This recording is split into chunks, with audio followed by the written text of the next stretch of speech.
Coordonnateur du MRC, Mouvement de révolutionnaires congolais, notre invité ce jeudi. Avec lui, nous allons revenir justement sur les différentes questions d'actualité, notamment, vous savez, après plusieurs perquisitions, on va dire, dans la propriété de la première dame honoraire, Olive Lembe. Aujourd'hui, le service des sécurités ont informé au gérant du parc de la vallée de l'Intélé d'une nouvelle perquisition dans ce site, cette fois-ci. Alors, une alerte du conseiller en communication de Marie-Olive Lembe, ainsi que l'information nous est parvenue. On va essayer de faire une lecture là-dessus. Vous savez aussi le retour de Joseph Kabila par la partie orientale fait couler beaucoup d'encre et de salive. Est-ce que cette annonce de lui fait trembler? Pourquoi? Y a-t-il une raison? Et on va finir avec le débat autour du fédéralisme, messieurs, dames, qui divise aussi l'opinion congolaise. Cette forme de l'État pourrait finalement régler la crise actuelle qui sévit en RDC. Telle est la question qu'on se pose. Je le dis, c'est avec M. Marley et vous que nous allons réfléchir. Bonjour et bienvenue dans votre magazine CML chez vous. Merci de la fidélité que vous ne cessez d'accorder à cette émission. Alors, M. Marley, bonjour et bienvenue à vous. Bonjour Madame Tania, bonjour à tous les fidèles téléspectateurs de cette émission. Je salue les DG Louis France. Je salue Mike Mukeba Nkoso, que les Quinois appellent affectueusement l'image de la République. Je salue Alain Bolonjoa, je salue le président Lebat, je salue Ados Nomas, président alternatif 2028. Pourquoi je les salue? Parce que nous allons populariser les débats sur ZAN. Nous allons populariser, nous ne pouvons pas être dans un pays où les gens géraient le pays hier, brader les actifs de la ville, jeter l'argent dans l'océan ou dans le fleuve, et puis sortir, aller se cacher au niveau du Sénat et au niveau de l'Assemblée nationale. Et puis nous allons remettre en cause cette histoire des immunités parlementaires. Parce que nous avons comme l'impression tous les volets d'hier et d'aujourd'hui se cachent dans les assemblées derrière les immunités. L'État congolais, les représentants de l'État congolais aujourd'hui gèrent le pays dans une forme de solidarité négative. Toi, tu as volé hier, moi j'ai volé aujourd'hui. On se protège mutuellement, mais dans le mal. Donc cette question liée aux immunités parlementaires, il faut un débat populaire sur cette question. On ne peut pas accepter qu'un citoyen congolais voleur d'un pas, qu'on pouvait qualifier de grivellerie, puisse passer 5 ans, 6 ans, 7 ans sans être jugé à la prison centrale de Makala ou dans plusieurs maisons carcérales à travers la République, mais ceux qui ont détruit l'avenir de tout un peuple, les gens qui ont volé des millions et des milliers de dollars, se cachent à l'Assemblée nationale, l'Assemblée provinciale. Je l'ai dit parce que j'ai suivi religieusement les débats, le procès Matata Pognou. Madame, c'est une honte pour la République. J'ai comme l'impression que Tshisekedi et Siens sont décidés de salir l'image de la République. Moi, je me retire dans leur bêtise. Parce que, en lisant bien la Constitution, l'article 164, 166, 167, 168 de la Constitution, cette cour ne peut pas juger Matata Pognou. Je ne dis pas que Matata Pognou n'est pas justiciable au Congo. Mais chaque individu a sa degré de juridiction. On ne peut pas gérer un pays sous l'improvisation. Dire que comme il était Premier ministre, oui, au moment des faits, de la commission des infractions, au moment de la cristallisation des infractions, Matata Pognou était Premier ministre. Mais il y a un vide juridique. J'oppose cet argument de droit aux juristes congolais. L'article 64 dit la Cour constitutionnelle est le juge pénal du président de la République et du Premier ministre. Nous sommes d'accord pour des infractions de haute trahison, des outrages au Parlement, pour les délits d'initiés, pour d'autres infractions de droit commun. Je suis d'accord. Mais on doit lier ces infractions à l'arrêt que la Cour doit rendre. Mais lorsque vous lisez l'article 167, l'article 167 est clair, au moment de la condamnation du président de la République ou du Premier ministre, la Cour a rendu son arrêt dans le jugement. La Cour doit en même temps prononcer l'heure d'échéance. Comment on peut déchoir de situer quelqu'un qui n'est pas en fonction? Moi, je ne veux pas ce genre de débat. Il s'agit de Boukangalo. La procédure. Nous sommes dans la procédure. Vous dites, nous sommes dans un état de droit. Un état de droit signifie la dictature de la loi. Personne. On veut que la justice soit guérie. Personne a le droit, quel que soit son rang, de marcher sur la Constitution. Donc, je me pose la question ici, à Kamuleta, à Moukoko Kolecha et à d'autres juges de la Cour constitutionnelle. Parce que l'arrêt de la Cour, que la Cour va rendre dans cette affaire Matata Pogno, doit se conformer à la Constitution. Si l'arrêt ne peut pas violer la Constitution. Or, l'article 167 de la Constitution, il est clair. Cette disposition, elle est claire et limpide. Si la Cour condamne Matata, la Cour doit prononcer la déchéance de Matata. Alors, comment est-ce que la Cour doit prononcer la déchéance d'un individu qui n'est pas en fonction? Il sera destitué par rapport à quelle fonction? Deuxième élément.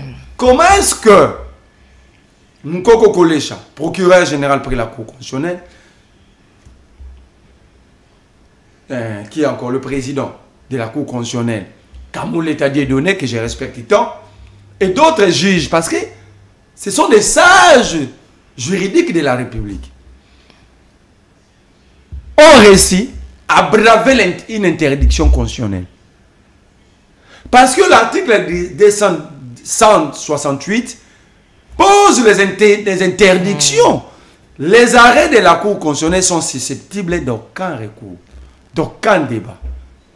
S'impose à tout le degré du pouvoir, au pouvoir administratif, politico-administratif, à la classe sociale, même au pouvoir juridictionnel. Alors, qui a marché sur l'arrêt de la Cour constitutionnelle rendu par la même Cour, se déclarant incompétente? Il y a un problème. C'est là que les gens de Matata Pogno nous parlent d'acharnement politique. Et lui-même l'a dit. Il a dit que le procès a un caractère politique. Alors, Matata Pogno peut se présenter devant la Cour constitutionnelle lorsqu'il est cité. Matata Pogno est civilement responsable, comme dans le dossier meurtre du roulage, Kabeya Senda, où la première ministre n'était qu'une responsable civile, pas pénale. Pourquoi? La signature du contrat Bukangalonzo ne porte, le contrat Bukangalonzo ne porte pas la signature de Matata Pogno. J'ai le contrat, j'ai les avenants. Je n'ai pas vu la signature de Matata Pogno. Il faut que M. Goblet, l'entrepreneur qui avait gagné le marché, et les autres acteurs qui agissaient dans le cadre de ce contrat puissent citer Matata Pogno. À ce moment, la Cour va établir la responsabilité pénale de Matata Pogno. Voilà la première ministre. Aussi longtemps qu'elle n'a pas été citée pendant le procès, elle n'a pas de responsabilité pénale. Elle n'a que des responsabilités civiles. Alors, pourquoi ici on peut respecter la loi et ici non? Pourquoi ici il faut respecter la procédure pénale, ici non? Donc, la justice congolaise en état malade, parce que la justice congolaise souffre de maladies psychiatriques, donc, cette justice, en étant malade à ce degré-là, elle est quand même accommodante avec le régime, les gens qui chantent béton, Fachi béton chaque jour. Mais cette justice, en étant malade, n'est pas accommodante avec nous autres. Pourquoi Patrice Kitebi, le ministre des Finances, sous Matata, qui est signataire? Ministre délégué. Délégué, mais oui. Il jouissait de prérogatives comme ministre. Exactement. Vous ne me dites que... Et il a été cité. Non seulement cité, son nom est figuré. Sa signature est dans le contrat. Posé. Mais comment lui n'est pas interpellé? Est-ce que M. Kamuleta... Il n'est plus.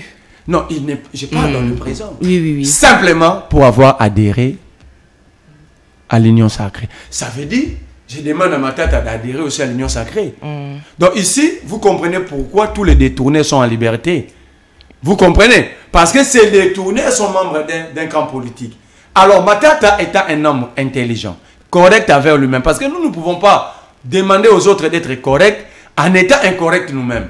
Matata Pogno est logique avec lui-même, il est correct avec lui-même, il refuse de vendre sa philosophie. Nous devons faire la politique basée sur des doctrines. Donc, le gros problème, c'est que parce que Matata ne veut pas rejoindre l'Union sacrée, le régime, voilà pourquoi je précise mon argumentaire. Je ne suis pas contre que Matata soit jugé. Lorsqu'il y a des questions liées à la gestion publique, les responsabilités doivent être établies.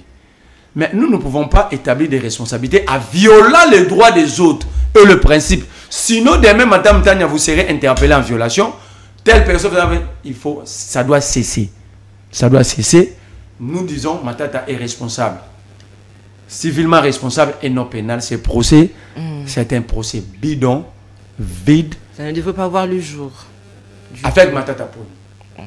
pour les autres acteurs qui ont apposé leur signature Voilà. dans le document, pour eux, nous devons avoir clair. Ça aide de citer Matata pour que Matata soit interpellé.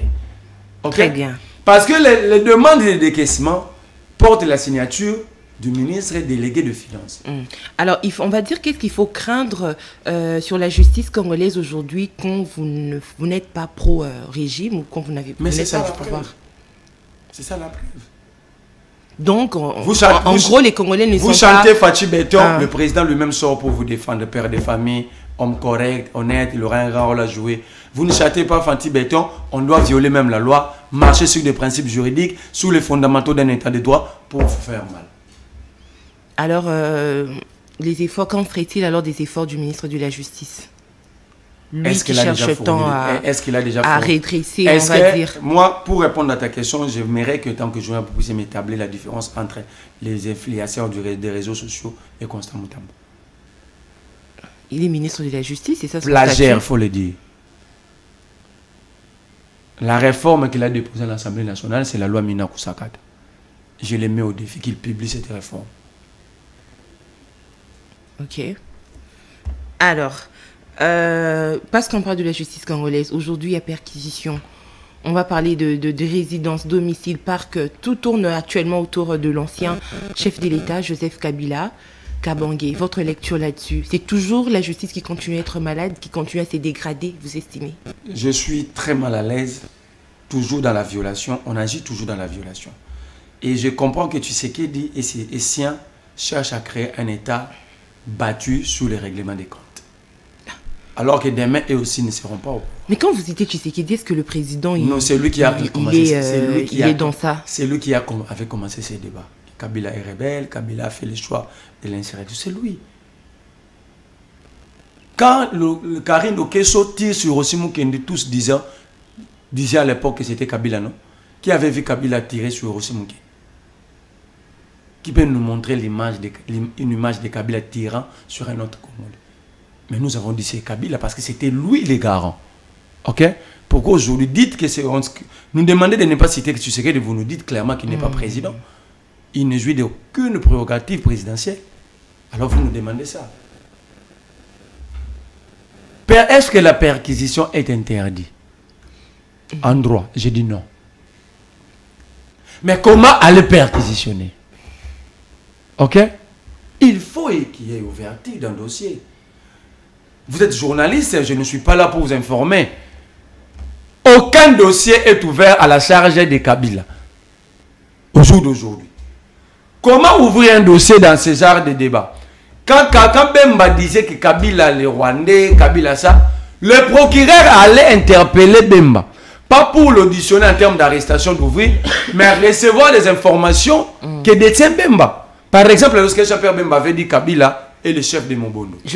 Ça peut être là aussi la raison. Mais justement, sur base de quel élément que la justice ou les services sont allés perquisitionner? Parce que vous avez suivi le chargé des communications de Mme Olive Lembe l'a distingué. Dire qu'ils ont demandé les documents. Parce que la résidence d'un citoyen est privée. Là, ça est inviolable, sécurisé par la Constitution. Donc, que vous soyez les agents de renseignement, la police, donc, vous devez une perquisition y accéder sans document. Y accéder sur base d'un document délivré par celui qui a reçu compétence de vous déléguer ce pouvoir. Et non, ils n'étaient pas portés d'un document. Ils ont perquisitionné. Pourquoi? Ça, c'est un. Ici, dans ce pays, ces gens, ces régimes, a perquisitionné la résidence de maman de Salomon Kalonda. Pendant que Salomon n'habitait pas cette maison. Cherchons de preuves sur Salomon. On vous demande le document qui leur avait permis d'aller perquisitionner la résidence de maman de Salomon. Il n'y en avait pas. Les documents qu'ils avaient utilisés portaient l'adresse de la résidence de Salomon à Kinshasa. Pourquoi ils ont quitté Kinshasa jusqu'à Lubumbashi? Une violation. Moi, je suis dans le principe. Pourquoi ils n'ont jamais perquisitionné la résidence de Kabouya? Kabouya avait dit dans ces pays qu'il va distribuer les armes. Aujourd'hui, il y a des braquages même la journée à Kinshasa. Voici un élément clair Quelqu'un a pris la responsabilité publique. Donc Kabouya qui a dit ouvertement, qu'il allait distribuer les armes. Madame, nous parlons français, on distribue ce qu'on a. Kabouya avait dit, c'est lui qui va combattre les régimes, il va distribuer les armes. Au jour d'aujourd'hui, tu sais qu'il est en perte de popularité. Est-ce que le braquage que nous assistons aujourd'hui à Kinshasa, la journée comme la nuit, n'est pas l'œuvre des gens qui ont bénéficié de la distribution des armes de Kabouya? Non, peut-être que c'était... il a juste utilisé une figure de style. Alors, Kabila qui n'a jamais utilisé ces figures de style et perquisitionné. C'est lui qui l'a utilisé sur la place publique, il est libre. Vous trouvez ça sérieux? Vous trouvez ça sérieux? La différence avec Kabila, parce que Jean-Pierre Bemba a dit Jean-Pierre Bemba n'est ministre de la Défense, il a les preuves. Jean-Pierre Bemba n'est pas le détenteur de la vérité. Un. Deuxième élément, je vous ai dit, d'abord Jean-Pierre Bemba devait faire objet d'une audition. L'attendre qu'il fournisse des éléments de preuve à la justice et au service, chose qui n'a jamais été faite. Mais le service, ils ne vont pas tout déballer ouvertement comme ça. Vous avez attendu même que Jean-Pierre Bemba ait été attendu? Pour ce qui est des preuves sur l'ancien chef de l'État, Joseph Kabila. Ici à Kinshasa, pour n'importe quel dossier. Bidi doit passer des nuits à l'ANR. Parce que vous allez me dire, parce qu'il est ministre. Bidi, mon État ministre, avait passé 48 heures dans les locaux de l'ANR. Donc ça veut dire qu'il y a une jurisprudence, même Jean-Pierre Bemba peut être interpellé. Les informations données par Jean-Pierre Bemba relèvent d'une gravité que personne ne pouvait négliger. On devait d'abord attendre Jean-Pierre Bemba. Messieurs, donnez-nous les sources de vos informations.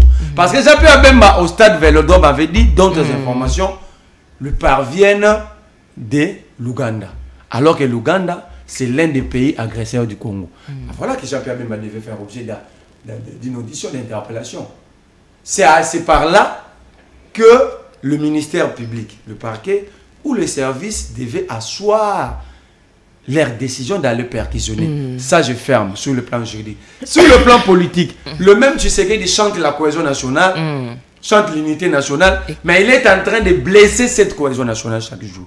Mais il avait dit, je me rappelle de ces mots, alors qu'il était en face de sa famille politique, l'Union Sacrée, il a dit qu'il veut l'Union Sacrée, enfin la cohésion, mais pas avec les ennemis de la République. Alors, qui a établi que Kabila est ennemi de la République? Tu sais qu'il n'est pas la justice, madame. Quelle est la loi qui dit au président d'établir les faits? Quand vous attendez que le président et le commandant suprême des forces armées, le commandant suprême de la police, le magistrat suprême, le premier sportif, ce ne sont que des attributions, des attributs donnés au président pour étendre son pouvoir afin d'avoir un œil regardant dans chaque secteur. Ce n'est pas qu'il devient magistrat. C'était grave pour le président. Le président devait être... On était dans un pays sérieux, tu serais d'aller être attendu. C'était grave. C'est parce que nous sommes dans une jungle, dans une fosse sceptique. Mais c'est les premiers citoyens les mieux... Même le procureur général n'établit pas les faits. Le fait qui pousse un procureur d'envoyer, d'amener un citoyen ou une citoyenne par devant les cours de la justice, le tribunal, ce ne sont que des présomptions parce que le tribunal peut requalifier ces infractions ou rejeter. Ok? Alors, si le parquet n'a pas cette capacité, c'est ce pouvoir d'établir la culpabilité. Parce que la culpabilité est établie lors de la condamnation après jugement. Donc, le président a marché sur tout le principe et le loi de la République. Troisième élément, il y a les enjeux économiques. Le souci, tu sais qu'il n'aime pas les entrepreneurs congolais. Le souci, c'est d'appauvrir.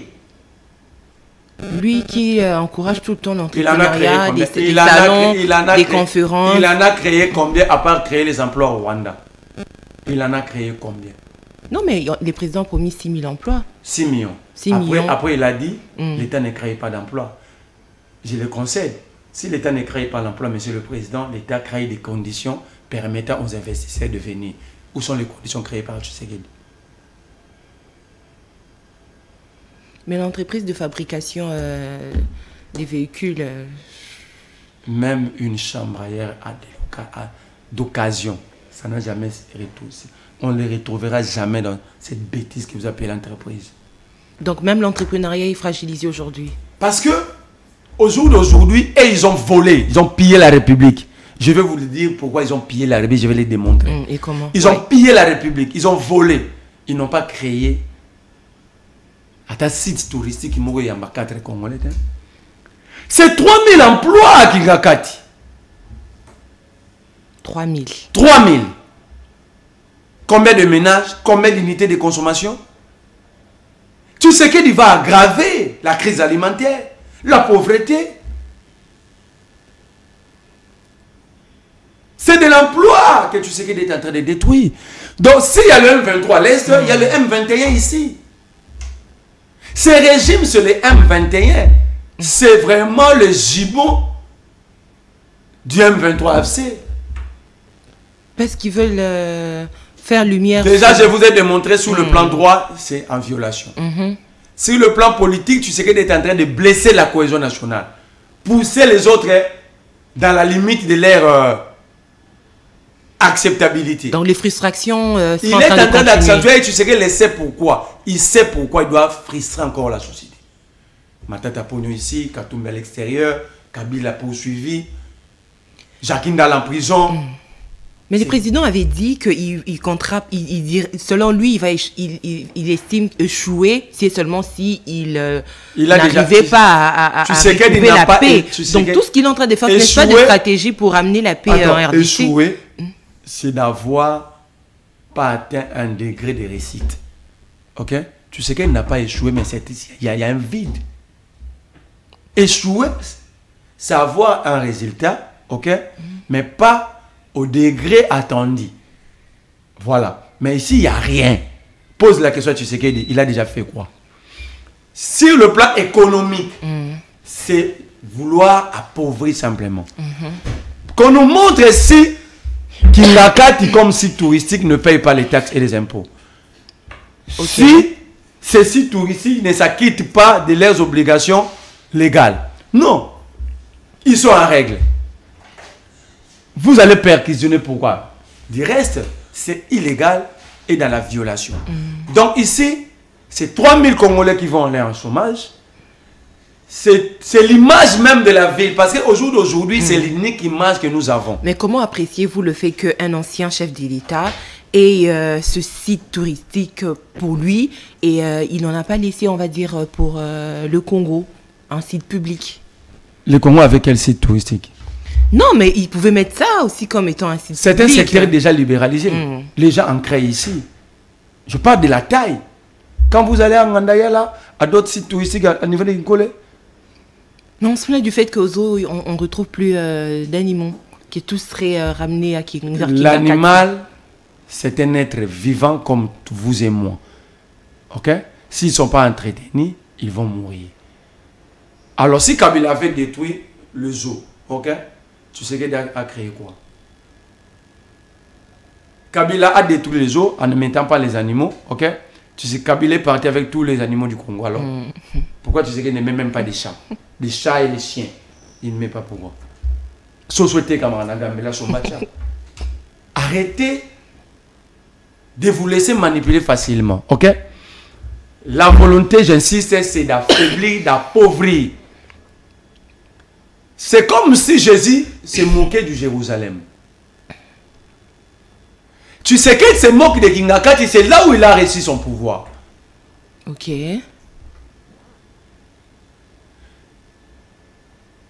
Ce site, Kabila a perquisitionné ou pas, si Kabila était à l'extérieur, non? La ville de Goma n'était pas tombée. Bukavu.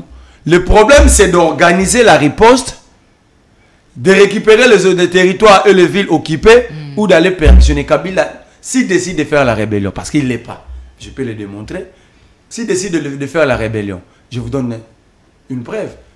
Les territoires occupés aujourd'hui, Kabila était à Kinshasa. D'ailleurs, ces gens ne lisent pas. Un Chinois, ceux qui ont écrit sur l'art de la guerre, ils vous disent, la meilleure façon de vaincre un ennemi, c'est de le garder à côté de vous. Et non l'éloigner. Et non l'éloigner. Ça veut dire que ces gens ne lisent pas, ils sont émotionnels, ils n'arrivent pas à dépassionner même le débat, même leur manière de gérer la République. Ils vont envoyer 3000 Congolais au chômage, ils vont appauvrir encore plus de Congolais. Je vous prends un exemple, 3000 pères de famille ou mères qui travaillent à Kingakati. Ils n'auront plus leur travail. Derrière eux, il y a deux familles. Les familles africaines égorgent plusieurs unités de consommation, donc des individus. Combien nous aurons le malnutri? Combien? Mais sur le plan économique, le tourisme fait entrer de l'argent dans les caisses de l'État. C'est pourquoi j'avais posé la question sur le ministère du Tourisme. Si Kingakati n'a plus de documents. Ça veut dire que Tshisekedi, en pensant faire mal à Kabila, il détruit non seulement le vivre ensemble, il appauvrit les citoyens, il détruit en même temps les caisses de l'État. Parce que si Kingakati se conforme aux lois de la République à s'acquittant de ses devoirs de fiscalité, je vous donne un indice, Kingakati paye 5 millions par année. Si vous fermez ces sites touristiques parce que vous avez la volonté, parce que vous êtes faible, vous n'arrivez pas à gérer le pays. Non, parce qu'ils sous-entendent qu'ils peuvent trouver... on ne peut pas, l'État n'agit pas sur base des rimaires. C'est perquisition. Mais d'où cette descente de terrain pour palper... Non, je vous ai donné la procédure. Oui, la procédure est biaisée, on est d'accord. Biaisée, ça dit, ça s'est fait sur base de... Vous savez, ce qui est bien pensé, c'est montrer proprement. Ok? Déjà, lorsque les prémix sont mauvaises, madame, vous cherchez encore quoi? Les juristes disent, lorsque la forme est biaisée, les fonds n'ont plus d'importance. Ils sont en train d'accuser Kabila sur base des rimaires. Ils n'ont aucun élément, sinon qu'ils nous balancent des preuves. Kabila avait demandé des preuves. Ça, c'est une preuve. Sinon, il allait d'abord commencer par enquêter avant d'accuser Kabila. Pourquoi ils ont accusé avant d'enquêter? Et ça vient après que Kabila ait fait son annonce. L'annonce de son retour par la partie orientale. Aucun Congolais a le droit d'empêcher notre Congolais de rentrer. Ce Congo n'est pas le bien privé de Tshisekedi qu'il a légué à Tshisekedi Félix. Dans les bas blesses du moment où sa façon déjà de quitter le pays. Voilà, au lieu de perquisitionner, il vous dit qu'il rentre. Au lieu d'envoyer 3000 Congolais en chômage, attendez, Kabila va rendre. Pourquoi ces perquisitions, cette question de perquisition est soulevée que lorsque Kabila annonce son retour? Donc Tshisekedi n'a pas la volonté que Kabila puisse rentrer. C'est Tshisekedi qui refuse que Kabila, le retour de Kabila. Sinon, Kabila dit, bon, je rentre pour démontrer mon innocence. Ils m'ont accusé, je rentre au pays. Pourquoi ils n'ont pas attendu que Kabila puisse rentrer? Pourquoi ces perquisitions et Salamaki avant Kabila annonçait retourner?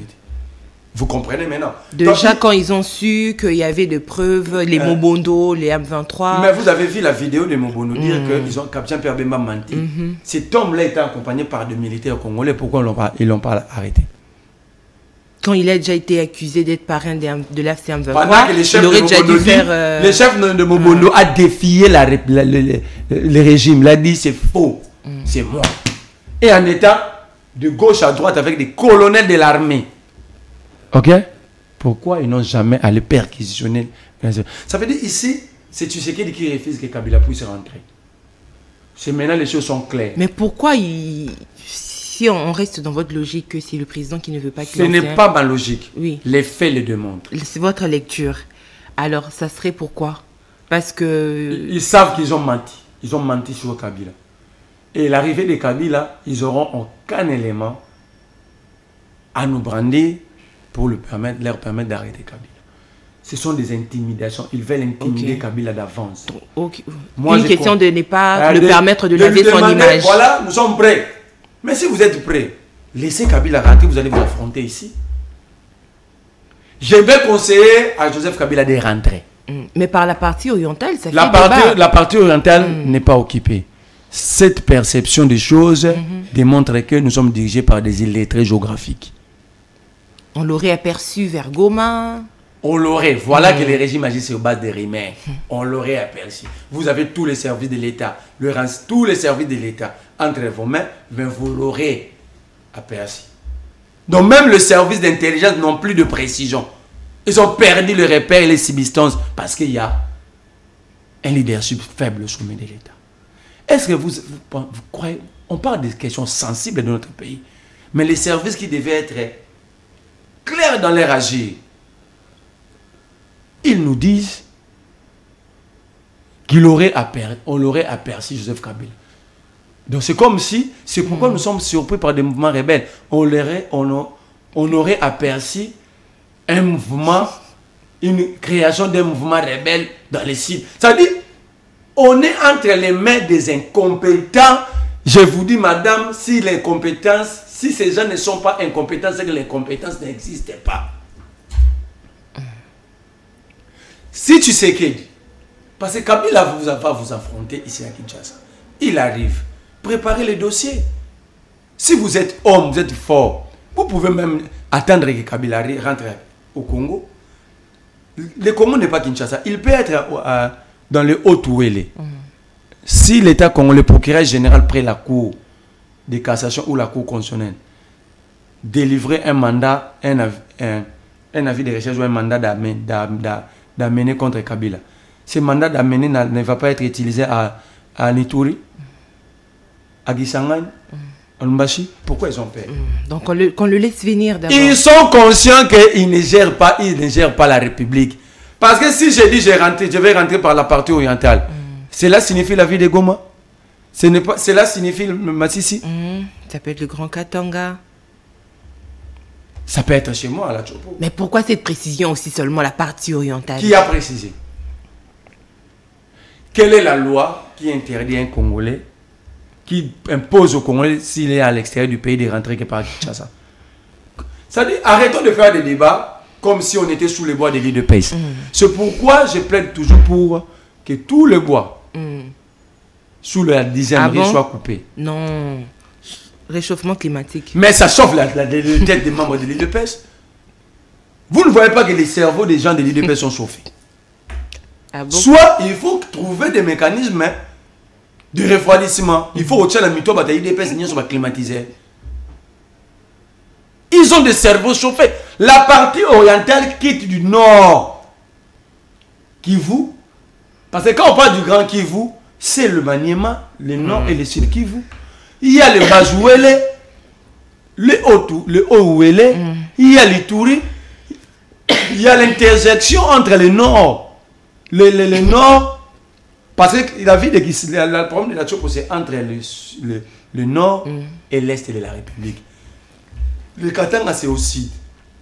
La province du Tanganyika, c'est entre le sud et l'est. Alors, pourquoi est-ce que ces gens avec cerveau chauffé, c'est cela le problème. Si vous gérez un pays, vous ne maîtrisez plus sa superficie, ça devient un problème. Ça dit, dire que toutes ces provinces citées, c'est la ville de Goma. C'est pourquoi vous avez suivi un général dire que les rebelles se retrouveraient dans la cité d'Ouvira, au nord Kivu.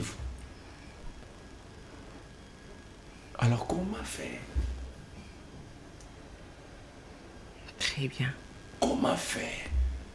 Plus de 3000 km, plus de 10 000 km de la République se résument selon ces gens avec des cerveaux chauffés qu'à un territoire de 75 km². C'est ça la vie de Goma. Donc vous prenez le nord, le sud, le Maniema, le bas, le Haut-Ouélé, l'Ituri, la Chopo, la plus grande province de la République, le Tanganyika, vous les résumez à 73 km² de la ville de Goma. Et pourquoi si Kabila, les rebelles, décide de rentrer là où les rebelles ne sont pas? C'est une occasion pour régler l'affaire. Pourquoi ils ont peur? Pourquoi cette agitation? Perquisition, organiser des matinées politiques, c'est lui les rebelles. Mais les rebelles décident de rentrer. Donc madame, vous comprenez un mandat. Vous comprenez que Très nous bien. sommes en face des accidentés de gestion. depuis que je suis né, c'est la première fois de toute ma vie d'assister... Des accidentés de gestion. D'assister à un suicide intellectuel. Accidenté de gestion. C'est pour la première fois dans mon... Il y a eu des élections, il y a eu des votes, les choix. Première fois dans mon débat, ça la fête, champagne pour boire ça la maman, puis jouer. Ok. Les gens sont fiers d'avoir échoué. Nous sommes dirigés par des moins intelligents. Ceux qui nous dirigent ne sont pas intelligents. C'est une question de stratégie mise en place. Quelle stratégie? Ça, c'est quelle stratégie? Kabila rentre, vous perquisitionnez dans sa vie, vous lui demandez de ne pas rentrer. Comment vous allez régler l'affaire? Laissez-lui rentrer.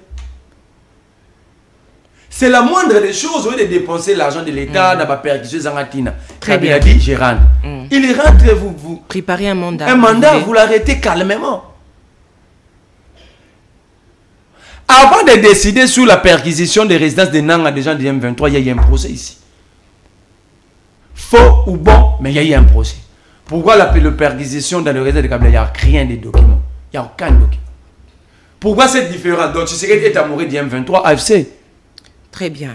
Alors, débat autour. Donc, je conclue ici que les Congolais doivent retenir le meilleur ami et amoureux du M23, AFC s'appelle Tshisekedi.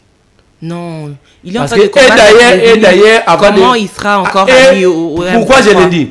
Avant de perquisitionner le résident des membres du M23 AFC, il y a eu un procès. Mais pour perquisitionner le résidence de Kabila, il n'y a pas eu un procès ni document. Ça veut dire il protège de l'autre côté, il détruit. Non, il ne peut pas protéger les ennemis de la République. Les éléments à notre possession sont là. Tout bon bien, on a ma boumouté, tout lobby. Pourquoi pour perquisitionner le résident du M23, il y a M23, il fallait que Bakangabango passe à la procès. Pourquoi pour perquisitionner à Kabila, procès n'était aucun document? On leur a demandé où est le document.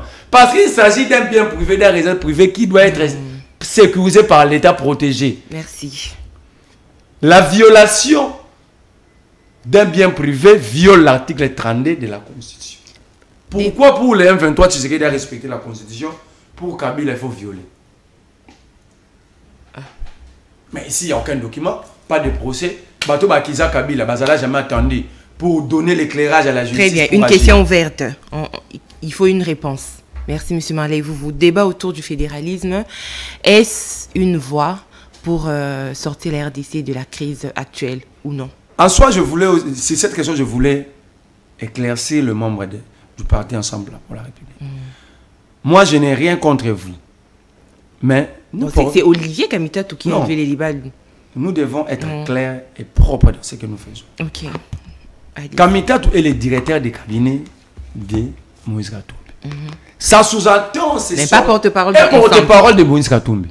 D'ailleurs, ça, il faut dissocier le fonction d'Olivier Kamitatou au parti Ensemble pour la République. Donc, quand Kamitatou prend parole, c'est au nom du président. Selon la logique. Ok?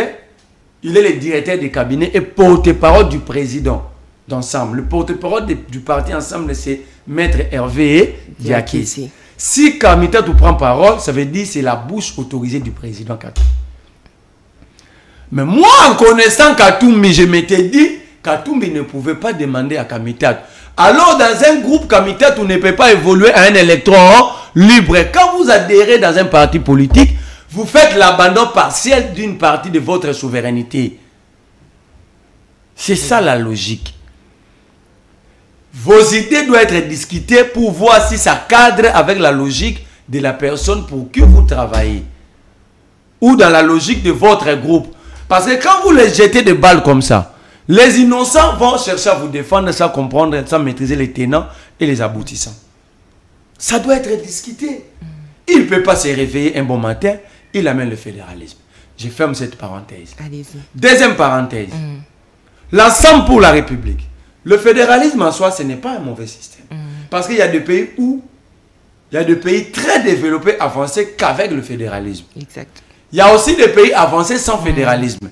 Le tout ne se résume pas qu'au système politique, mais à la qualité des hommes et femmes qui sont dans la gestion de la République, qui réfléchissent sur la gestion et le développement de la République. Ok? Ce n'est pas le système politique qui pose problème au Congo. Ce qui pose problème au Congo, M. Kamitatou, c'est la qualité des gestionnaires. Donc même avec le fédéralisme, avec avec le même homme, même si on nous donne le système que Dieu avait utilisé pour créer le monde, nous allons échouer. Parce que nous avons une classe politique de mauvaise qualité. Le système que Dieu avait utilisé pour créer le monde. Vous le donnez au Congo avec cette classe politique, sachez-le, le Congo va disparaître. Le problème, ce n'est pas le système. Ce sont les Kamitatou et autres qui ont prôné le même système que nous avons aujourd'hui au niveau du Sun City. Qu'est-ce qu'ils en ont fait? Où en sommes-nous? Moi, je n'étais pas au Sun City. Vous n'étiez pas aussi non plus. Non, le parti était certains problèmes, tout ça. Il faut décentraliser. Après, il faut fortement régionaliser, mais dans un système unitaire. C'est Kamitatou et autres, les Tshisekedi. Ce n'était pas vous et moi. Mais Kamitatou ne nous ont pas encore démontré les limites de leur système qui nous ont amenés. Qui commence par nous dire, voici les limites de ce système. Ça, c'est un. Deuxième élément. Pour basculer, pour quitter l'unitarisme, décentraliser fortement, régionaliser les systèmes actuels, basculer au fédéralisme, il faut changer la constitution. Parce que ça, le système politique, c'est le socle même de notre constitution. Alors, les opposants ne sont pas clairs. Alors que le chef de Kamitatou, que je défends aussi partout, et je m'estime, Katumbi était prêt de donner même sa vie. Et ce n'est pas aujourd'hui, même sous Kabila, même sous Tshisekedi, pour garder cette constitution.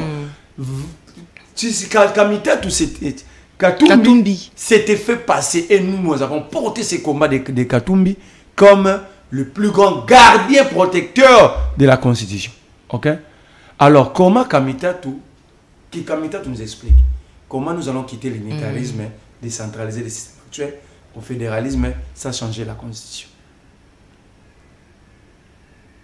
Alors que tous, ils ont demandé aux évêques, pendant leur rencontre avec les évêques, Tshisekedi doit renoncer à sa volonté de changer ou de modifier la constitution. Très bien. Alors que vous amenez encore un autre débat qui va nous ramener sur les débats de la constitution. C'est là que moi je ne suis pas d'accord. Et le débat doit être fait sur base des argumentaires comme ça. Ok? Moi, je ne dis pas que Katumbi, c'est lui qui a demandé à Kamitatou. Mais la position de Kamitatou, aux alentours de Katumbi, ce qui fait que les gens puissent dire, c'est Katumbi qui lui a demandé. Parce que dans un système, dans une structure organisée, aucun élément peut circuler ou évoluer comme électron libre. Sinon, ça dénote des disciplines au sein du groupe. Ok? Alors que celui qui gère le parti au quotidien, c'est mon papa que j'aime beaucoup. Alors, selon certains... Dieudonné Bolengeteng que j'ai sali. Alors, deuxième élément. Kamitatou est en train de vendre le leadership de Katumbi à Kabila. Sans que Kabila s'en rende compte. Regarde, Kabila dit je vais rentrer par la partie orientale. Montrez-moi un classique du FCC ou PPRD qui a porté cette affaire. Pourquoi Kamitatou a porté cette affaire? C'est lui qui a donné les précisions de la vie de Goma. Ok? Donc Kamitatou serait... Je n'ai rien dit. On est en train de réfléchir. Oh, moi j'ai bâti campagne pour Katumbi. Je suis fier de l'avoir fait. Et je dois protéger ce leadership parce que nous l'avons créé ensemble. Je ne suis pas membre du parti politique ensemble. Mais je dis, si j'avais blessé dans le passé, ok? Si les gens s'étaient sentis blessés, j'ai dit, je les retire. Mais rencontrez-moi. Comment nous allons basculer, quitter l'unitarisme et décentraliser au fédéralisme sans changer la constitution? Voilà. Vous ne voyez pas que Kamitatou donne des béquilles à Tshisekedi dans ce débat du changement de la constitution? Vous ne voyez pas... Pour quel intérêt? Question mark. Question mark. Nous sommes dans un système apporté par eux. Ok? Le système actuel devait permettre aux provinces, au développement, de commencer à partir de la base. Est-ce que nous sommes déjà développés? L'état actuel de notre pays ne permet pas aussi, ne nous permet pas d'aller au fédéralisme. Parce que nous sommes dans un état sans colonne vertébrale désarticulé. Il y a des crises. Mais le fédéralisme aussi évoqué par Kamitatou, lisez son texte. Il parle des zones linguistiques. Ah, ça, c'est quel type de fédéralisme? Moi, je me pose. Et dans cette liberté de penser, moi, je ne demande pas à Kamitatou de ne pas réfléchir sur le Congo, mais nous devons tous réfléchir et débattre. Et c'est ça la vitalité démocratique. Et c'est ça la force d'un pays dans sa diversité. Moi, je crois, mon argumentaire est clair. Pour l'instant, nous ne sommes pas prêts de basculer au fédéralisme. Nous ne sommes pas prêts parce que le problème, ce n'est pas le système politique. Le problème, c'est les femmes et les hommes qui dirigent le pays, qui ont dirigé hier et qui dirigent aujourd'hui. Merci beaucoup, Monsieur Marley, vous pour vos analyses toujours pertinentes. L'émission est terminée. 1 minute simplement. Voilà. Je voulais dire à Corneille Nangaa, parce que nous, d'abord, c'est le pays. Il s'est dit être libérateur, ok? Mais il est en train de détruire le secteur privé, l'entrepreneuriat au Congo. Je prends un exemple. Ceux qui payent plus le prix, ce sont les miniers. Les miniers congolais qui sont au nord, dans la ville de Goma et Bukavu, payent le prix. Tous les miniers, les entrepreneurs miniers sont partis. Maintenant, Nangaa continue de creuser, parce que les creuseurs sont là. Alors, une question à Nangaa, où va le minerai congolais exploité dans le secteur que vous gérez? Ça, c'est la première question. La deuxième des questions. Comment vous êtes un groupe? Vous ne gérez que 2 villes et 4 ou 6 territoires. Pour dire vrai aux Congolais, l'FC M23 ne gère pas la totalité des 2 provinces, Nord et Sud Kivu. Ok? S'ils sont là, mais ils sont incapables d'harmoniser leur vie. La RES Kanyuka pond un communiqué disant que le M23 AFC est l'armée révolutionnaire. Selon eux, ils sont les libérateurs, ils ne sont pas là pour détruire le bien privé, mais ils sont là pour sécuriser les entrepreneurs et le peuple. Ok? Mais comment est-ce qu'ils sont en train de piller? Ils laissent les militaires rwandais piller l'or et le bien des citoyens congolais. Comment vous êtes dans un groupe où la branche politique dit autre chose, la branche militaire fait autre chose? Si vous êtes dans le Kivu, vous êtes en fait dans un place Moko. Il n'y a pas une grande distance entre le sud et entre la ville de Bukavu et la ville de Goma. Mais ils sont capables d'harmoniser. Ceux qui vont communer à Kinshasa, on ne le souhaite pas. Ok? Comment on gérer en distance? Il y a 2000 km, 3000 km. Ceux qui vont à la place Moro, pourquoi dans le bien? Il y a vice-président, il y a fait Joseph Kaziba. Abandi Kosala Moussala y a minéré depuis 2010-2014. Tu sais qu'il ne savait même pas ni d'Abaré venir le plus profond à Okomaka, président de la République. Bakouti bâtiment administratif de la société CGX. Ok? Oui. Exploitera or, bazana 3T. Boblora bakwa c'était rite tout ça. Bokei bozui bâtiment wana, bozui na 32 kilos ya or bokei nango. Bokei nango balen bakei nango eke Rwanda ndenge ntolo bano. Bozui bâtiment bongo ya kitoko, ya entrepreneur congolais. Vous banan ba na bâtiment. Le militaire rwandais, leurs femmes et les enfants. OK. Est-ce que vous êtes les libérateurs ou vous êtes un occupant? C'est clair. Au Goma, à Goma, pardon, à Goma, ils sont allés trouver un bâtiment administratif provincial. L'administration provinciale de la société de Joseph Kaziba CGX. On leur a dit que ce bâtiment n'est pas une propriété de Joseph Kaziba, de la société CGX. Vous savez ce qu'ils ont fait? Comme le bâtiment appartient à un Banyamulenge, ils ont laissé le bâtiment. Ils ont pillé tout ce qu'ils ont trouvé dans ce bâtiment. Un immeuble à 4 ou 5 niveaux. Okay. Le problème de Kaziba vient d'où? Le problème de Kaziba, c'est d'avoir vendu son expertise à l'État congolais dans la gestion de la société DRC Gold, une entreprise de l'État qui était en 2022 primée à Gold, aujourd'hui DRC Gold. L'État congolais, sans Kaziba comme un gestionnaire de cette entreprise, l'État congolais n'exploitait que dans l'or artisanal. Dans l'exploitation artisanale, l'État congolais n'exploitait que 5 kilos par mois. Depuis Kaziba a porté des réformes en bloquant tous les trous des mafieux. Il faut dire au Congo, le Rwanda a acheté l'or congolais depuis longtemps par des voies mafieux. Merci. Et Kaziba, au jour d'aujourd'hui, l'État congolais exploite par mois 25 tonnes, 26 tonnes. Et pour le compte de son entreprise, il paye, dans 3 ans, il a payé les taxes de 10 millions de dollars. Okay. Alors, il est dans le secteur privé. Ce n'est pas lui. Lui, c'est un exemple que nous donnons. Exactement. Les exploitants payent les prix. Nanga doit définir sa position. Est-ce qu'il est occupant ou libérateur, comme il pense. Parce que lorsqu'il détruit les secteurs privés, il renvoie des Congolais. Exactement. En chômage. Merci beaucoup, M. Marley, vous, coordonnateur du MRC, pour vos différentes analyses. Merci à vous qui nous avez suivis. On se retrouve demain pour le dernier numéro de cette émission. D'ici là, restez branchés au programme de votre chaîne. C'est Maîtresse Télévision. Au revoir.